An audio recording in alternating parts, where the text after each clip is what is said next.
Hello there, welcome to the program. I am Imoni Amarere. The United Nations World Food Programme has designated Nigeria as a nation of high concern, likely to experience acute food insecurity.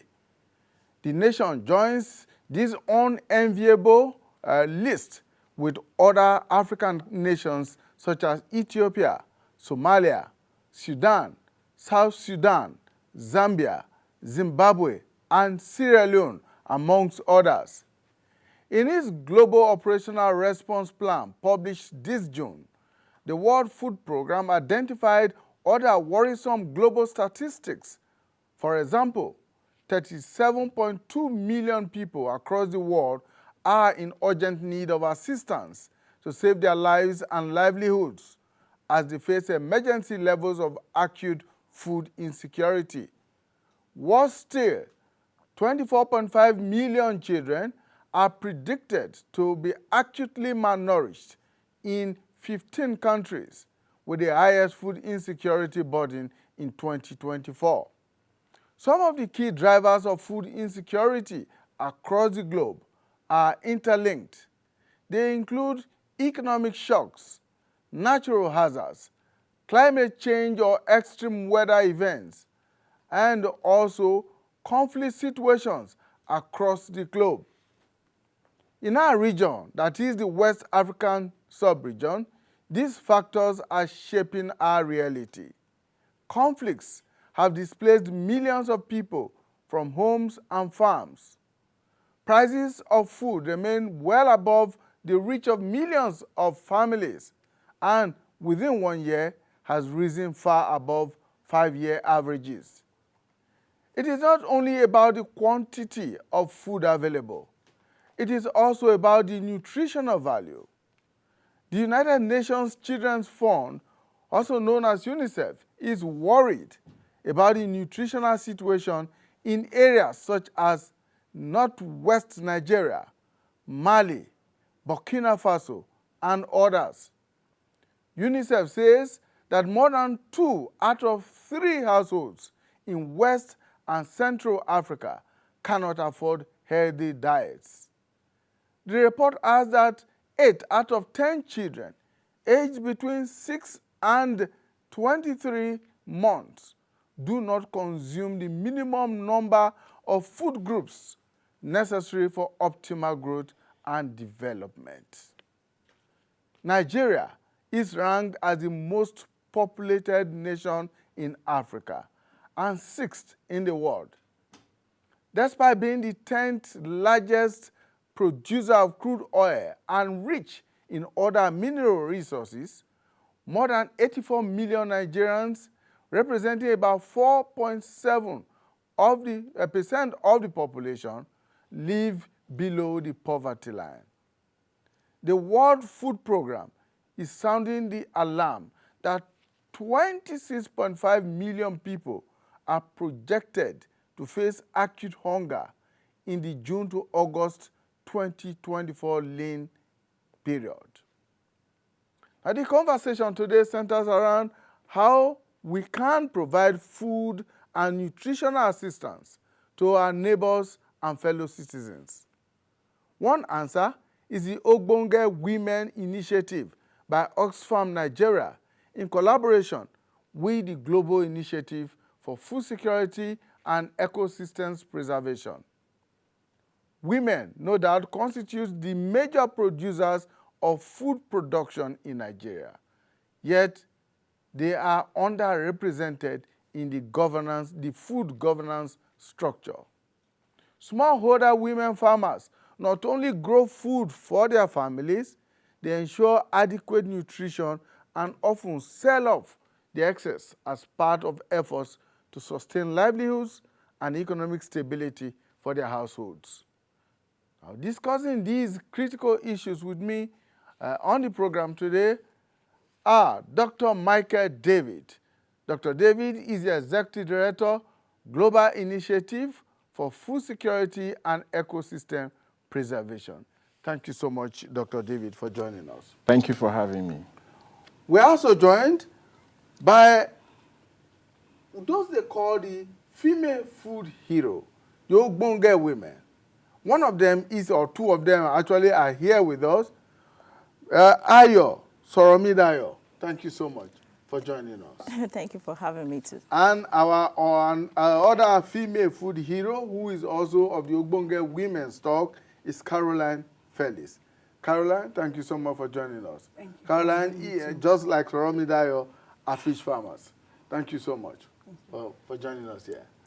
All right, let's go on a very short break. When we come back, we will delve into the issues. The Nigeria we need is the united, indissoluble, and cohesive Nigeria, which guarantees equity, fairness, justice, and prosperity for its citizens. That is our focus on people, politics, and power. It is fresh, insightful, impactful. It's a must-watch. People, politics, and power on AIT. Thank you so much for joining us. Our three guest analysts are right here in the studio. Dr. Michael David, Ayo Soromidayo, who is a fish farmer, and Caroline Fellis, who is, I understand, a crop farmer. But they are both members of the Ogbonge women, female food heroes in Nigeria. Dr. David, let's begin this way. Give us a best eye view of what the food situation is in different parts of Nigeria today. So the question goes back to you. Have you eaten today? And to our audience, have you eaten today? Even if I've eaten, what's the quality of food that I've eaten? That is the next question. And then, where does your food come from? Is it an imported food or is it local? What is the nutritional content of our food? Now, those who buy tomatoes are now the rich people in Nigeria. Tomato, which is a vegetable that everyone should afford, is no longer at the reach of the common man. Gari, our own gari, that is for poor people, that, in quotes, it is no longer affordable to the average Nigerian. Now goes for about 1,500. Exactly. We are not talking of rice. We are not talking of yam. This is what we produce. Tuber of yam, an average tuber of yam goes for between 5 and 10,000. Up to 1,000 naira for one tuber, and even that is the small one. This is the situation. So you have a situation where so many Nigerians are going to bed without food. Some will manage to have just one meal. Someone told me he manages to eat some small beans and then he keeps drinking water and drinking water, to top up. It may sound very funny, but this is the true situation, that our farmers, our people, school children, the young people are in this situation as a country. But you know the good news? We can actually get out of this situation if we do the right things.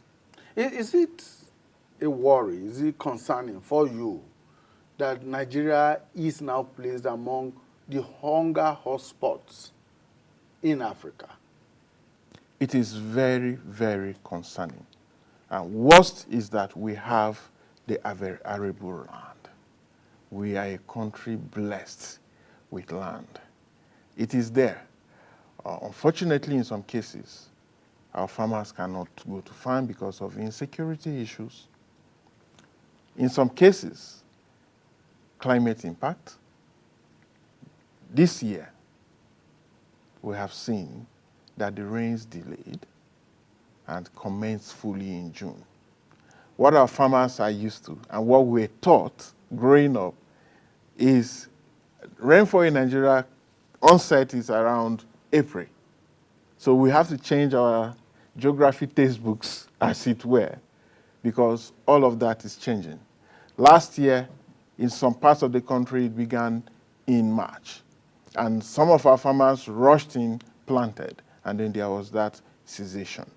But NIMET has also predicted that the rainfall this year will be shorter So it's commencing June, but there will be early cessation. So we're looking at about just 3 months of rainfall.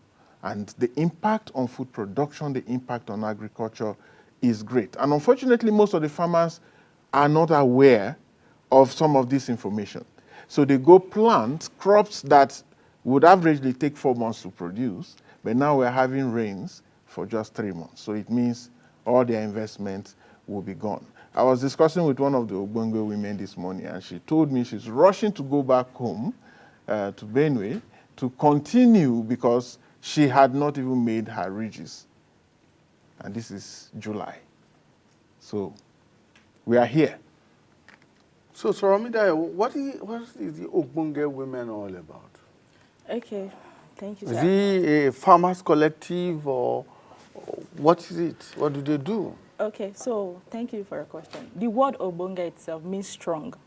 You know, Nigeria, we have a lot of languages, so they have to look for a language that will make, that will unify everybody together. So Obonga is a pidgin word just like Wazobia.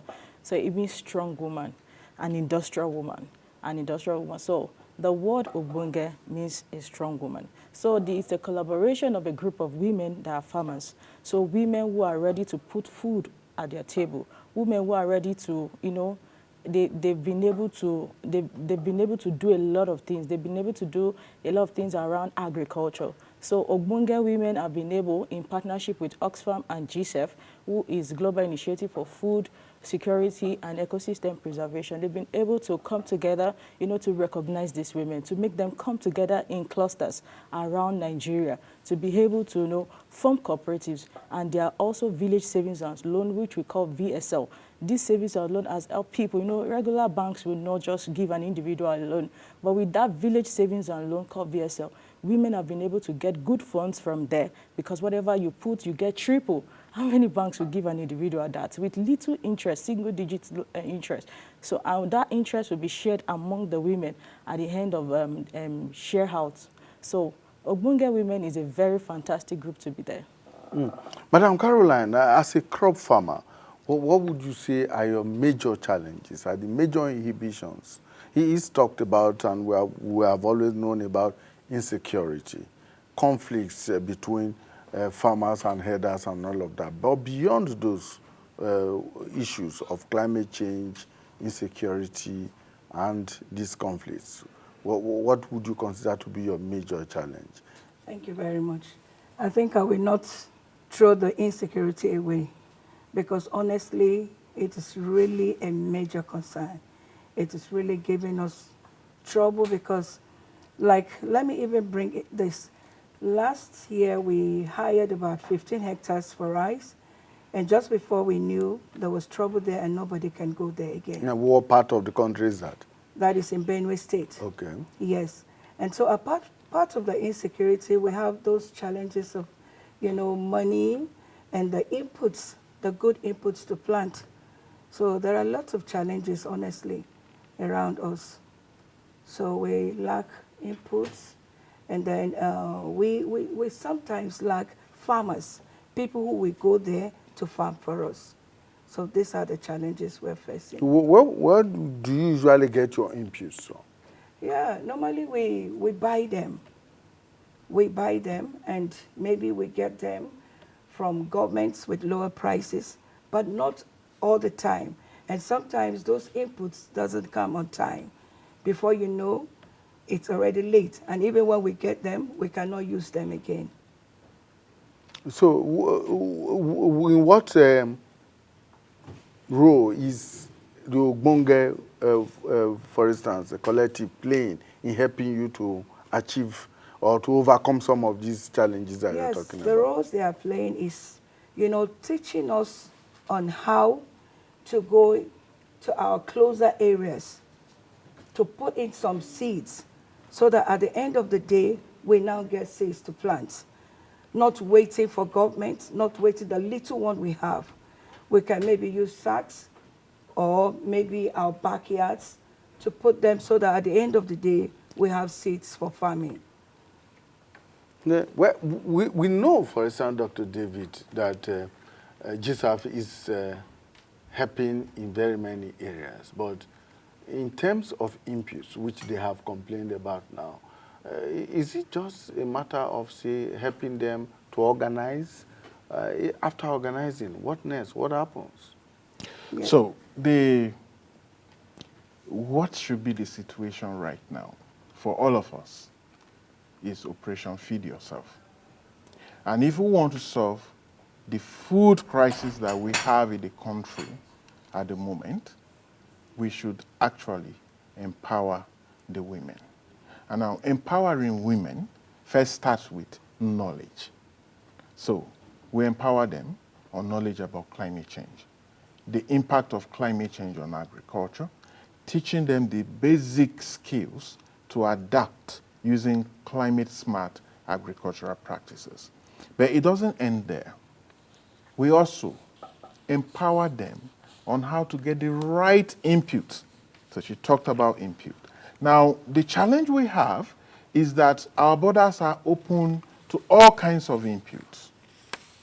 The ones that will destroy our soils, the ones that will even reduce our yield.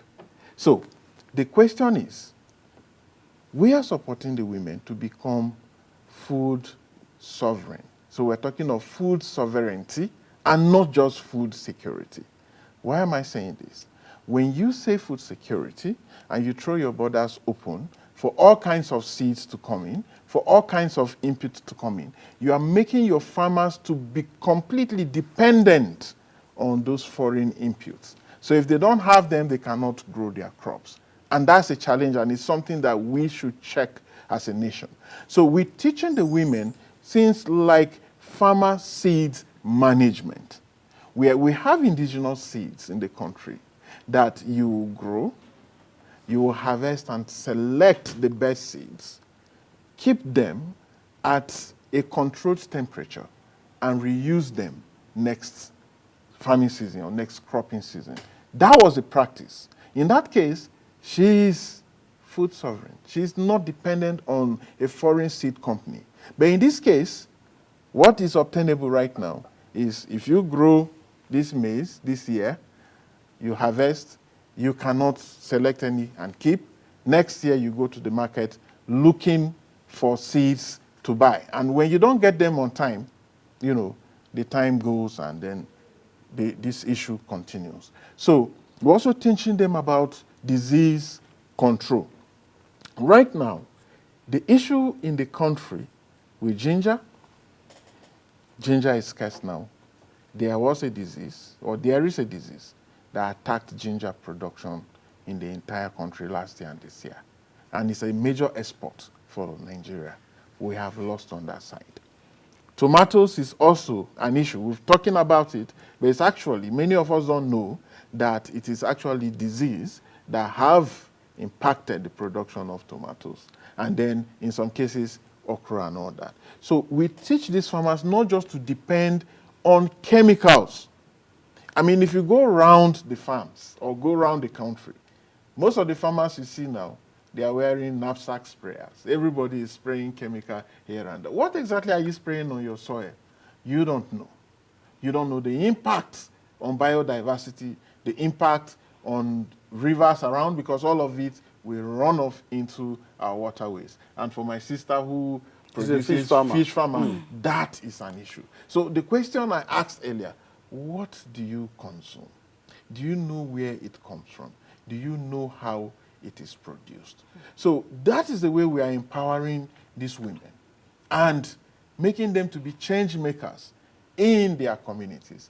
They are food heroes. And if they are well empowered, we will not be complaining of food. That has brought to the fore the whole debate in which has become very strident in recent times about the introduction of GMO into the food chain in Nigeria.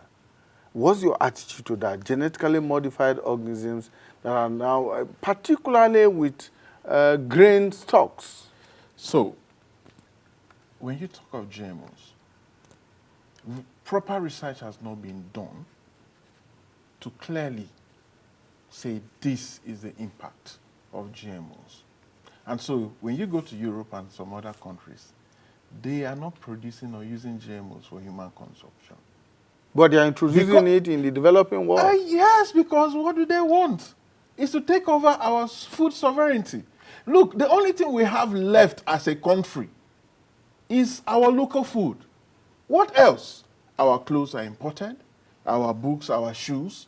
We even had crude oil, but we export to import the finished product, nearly everything. So we are just a market. The only thing we have is that local food. And that is what they are trying to attack. Let me give you an example. You mentioned Ethiopia. Ethiopia is one of the largest producers of coffee in the world.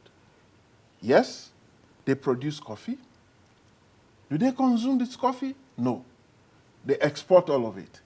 But 25 million Ethiopians are dependent on food aid, which still comes from outside of Africa. So what are you doing? You sell coffee, get foreign exchange, and use the same money to import food. Let's go to Kenya that has this issue of protests a few days ago. One of the largest producers of flowers in the world is Kenya. What are you using flowers for? Do they consume flowers? No. What they are interested is in what? The foreign exchange. But when these people want to support with their development projects, that is where they support.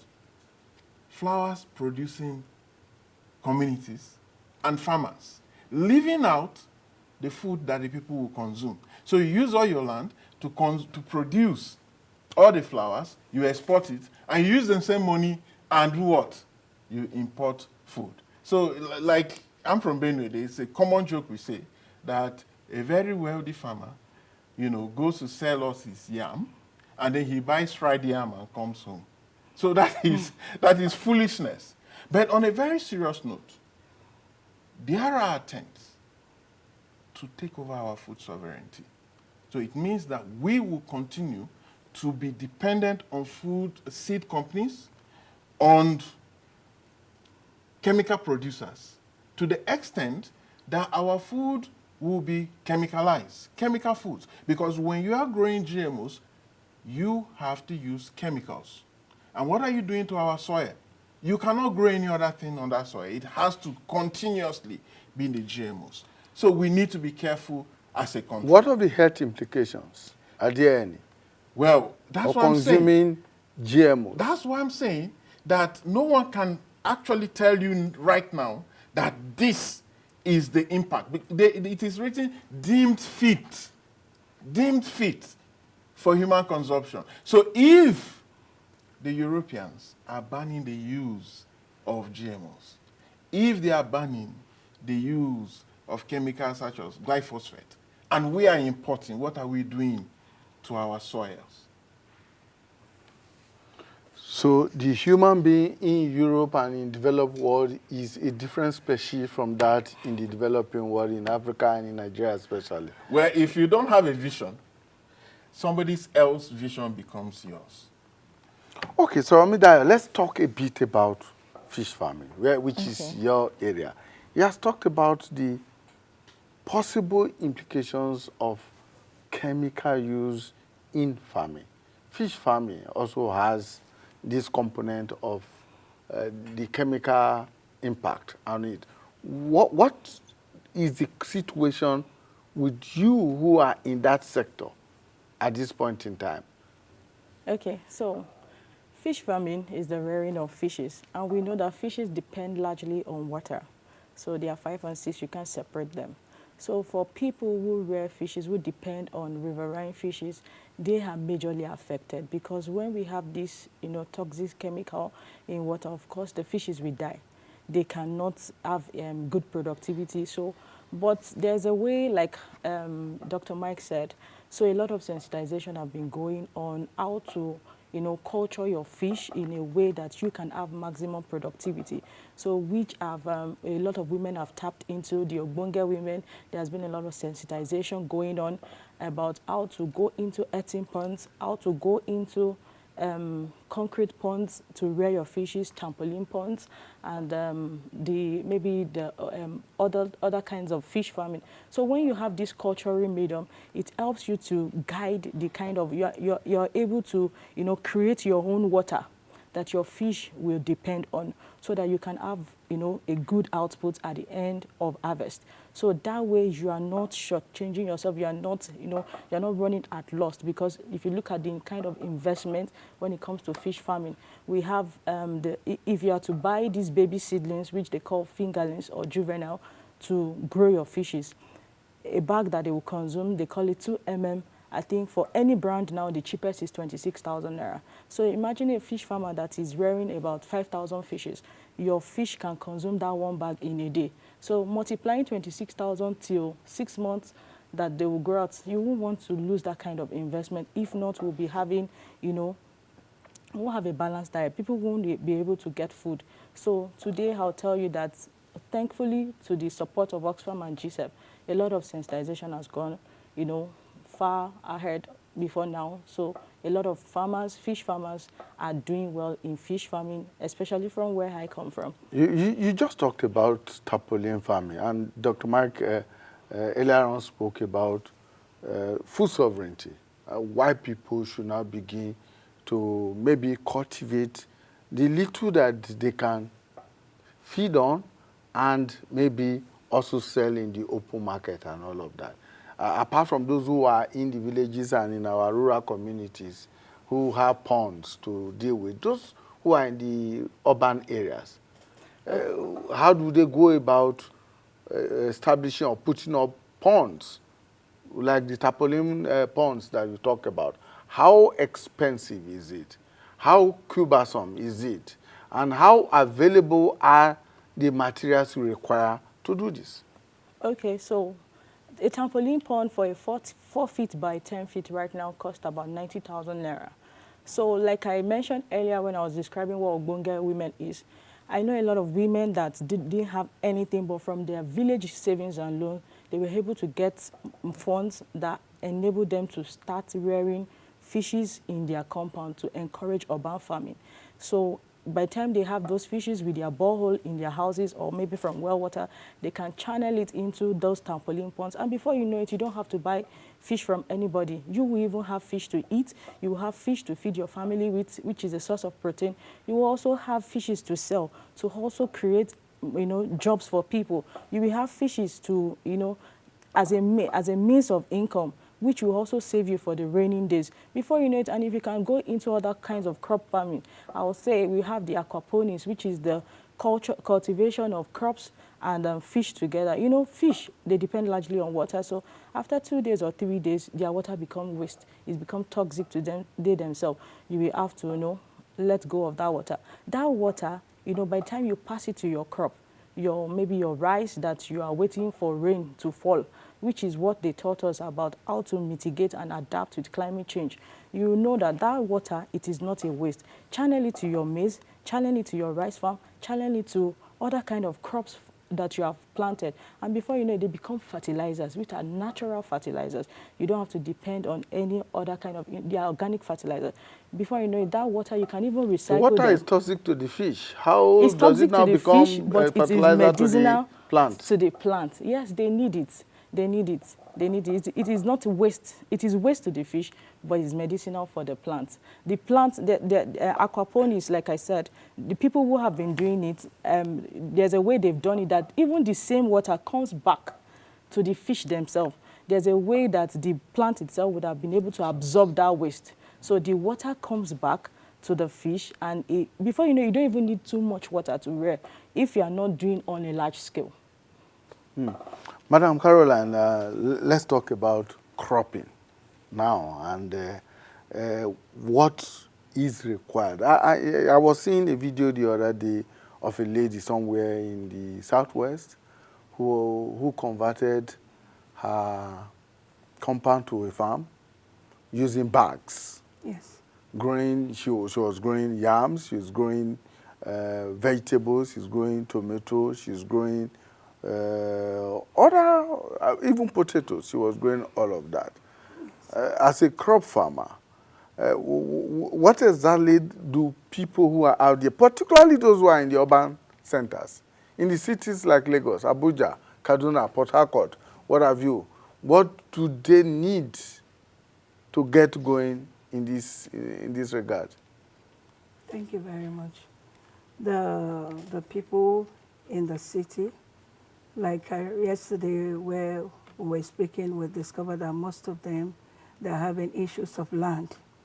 And so just like you said, they can use their sacks to do their planting, and also at the back of their house, they can use it and do their planting.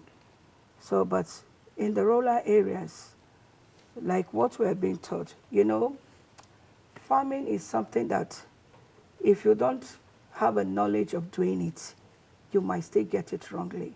Like right now, we are farming potato, the orange fresh sweet potato, and it has vitamin A inside. And if you just go into this farming without knowledge, you might not still get the vitamin A. So like what the Oxfam have taught us, you get good vines, the vines that are not having disease. And when you plant them, you get the good result. And also using organic fertilizers. These are the areas that we're being taught. And most of the people, the reason why they cannot farm, if you go into them, they tell you they don't have herbicides, they don't have the fertilizers to apply. And by this knowledge of organic fertilizer, we are able to farm and get good results. How available is organic fertilizer? Yes. Organic fertilizer, it's available because even within you, around you, like we have the goat shit and the chicken and even the rice chaff. So you can get these things and apply in your farms, and you get good crops. Now, I asked that question against the backdrop of the fact that the National Economic Council met yesterday. And one of the announcements that was made after that meeting is that the federal government is releasing 1.5 million bags of fertilizer for distribution to the states. I'm just wondering how far that 1.5 million bags will go for a country as large as Nigeria and for a population of over 220 or 230 million. But that's by the wayside. But now, this fertilizer that is going to be distributed now, is it organic or is it Chemical fertilizer. chemical fertilizer? Yeah, so I think that the way we approach food security issues in the country is that we are always responding to emergency situations. So there's no long-term planning, So what chemical fertilizer does, it's that it destroys the soil, it loosens the soil, exposes the soil to erosion. Why are we having soil degradation and desertification, rapid desertification at the rate of 600 kilometers every year from the Sahel? Why? Soil science will tell you that if your soil have less than 1.7% of organic matter, it means that the soil is, that particular area will become arid in no time. Now, what organic fertilizer does is that it introduces organic matter into the soil. And so, largely, some of the issues of desertification and land degradation that we are facing, which is also impacting food security in those frontline states, is also as a result of the heavy use of chemical fertilizers. Over the years. Over the years, and land use in particular. I mean, overgrazing, farmers, tillage practices, and all of that. And let me just come back to the organic farming. I mean, the urban farming, why it is very important. Going back to Operation Feed Yourself. While we're sharing this knowledge, one of the farmers told us that this one, no headsman will come to your house to eat your crop. What that does is that you are in control. Whether it rains or not, your crops will have water. Planting in bags, not just sacks, empty containers, empty jerry cans, and all. There is no weeding. because no grasses. That is completely eradicated. You are able to control the water that goes into the crops. And they do better because you are in control of what you are growing. So it has a lot of advantages. It doesn't matter if your compound is completely concreted. All you just need to do is just create a space. But of course, we are advising people, use every green space to grow something. Grow something. Don't just sit down and wait for the government to distribute palliatives. How much? How the little palliatives you receive, how long will it last? I mean, but when you have this, another good advantage of urban farming is you can grow food all year round. You can actually have 3 cropping seasons within a year. You're not waiting for rains. You just keep irrigating using permaculture system, using some agroecology system. You are irrigating these crops, as at when you applying the right input, and then you get everything you want. We are joking with the issue of food security. I hate to say food security. I love saying food sovereignty in the country. We're not looking at, you talked about the nutrition. It's a health issue, a big health issue for our young and growing generation. The matter of the fact is that we eat to live. We don't live to eat. So if we understand that fact, and for you to live, you need healthy diet. But what we're having right now, our mothers, our women are becoming very innovative. And now I hear you can make stew with cucumber, we make stew with carrot and all sorts of things they are trying to do. To replace tomato and pepper. And pepper, just to ensure that their families have food on the table. And I cannot talk about encouraging them, because when you just mentioned 1.5 million bags of fertilizers, the question is, how much of this will go to the smallholder farmer? If we realize that the smallholder farmers are the ones that feed the nation, if you go to the market around, you see these women selling. This comes from the smallholder farmer. The big commercial farmers don't sell their produce here. They are preparing and selling everything for export. So if we give them all the fertilizers, where does their product end? It's all for export. So the right people who feed the nation are the smallholder farmers, these women, those young people who have small, piece of land here and there. And that's why when you travel to the villages, you are happy to buy products. Unfortunately, some of us are not nice. You see something that in the city, they sell it for you for 10,000, and then you'll be pricing 1,000. And these women, because of issues of post-harvest losses, which is one important thing that I think we need quickly address, because we grow lots of food, but about 40% go to waste because we are not able to process. There's processing and preservation. How do you deal with that? Okay, so for me, as a fish farmer, we've been able to, partner with some other farmers who are food processors. So when we are ready to harvest, we sell the one we can sell as fresh. Then we are able to take the other one to the processing plant using a smoking kiln. We dry the fishes and we sell to people as smoked fish. And we also export to individuals, from the word jackpot. You have a lot of, Nigerians outside the country who also still depend on the local foods. They can't eat what is there. So we export a little that we can do. But of course, if we see more support, we'll be able to do it in the large scale. That's with fish farming. But Yes. with crops, how do you do that? Because, just recently, I saw a story about how Ghana has become a net exporter of yams. For a product that Nigeria is known for, a product like Benue, for instance, is known for, we are unable to export our yams or export as much as other West African countries are doing at the moment. So how do you preserve them? Yeah, like when you talk about Ghana, that Nigerians once tried to export yams, but the challenge was still on the fertilizer we're talking about. the chemical fertilizer. But most of them now have known and they are applying organic fertilizers.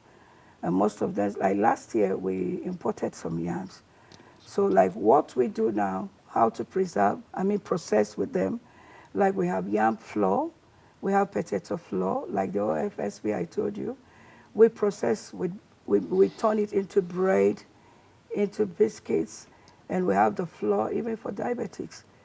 So we're doing a Do lot we of- have industries that can do that, or these are just individual initiatives?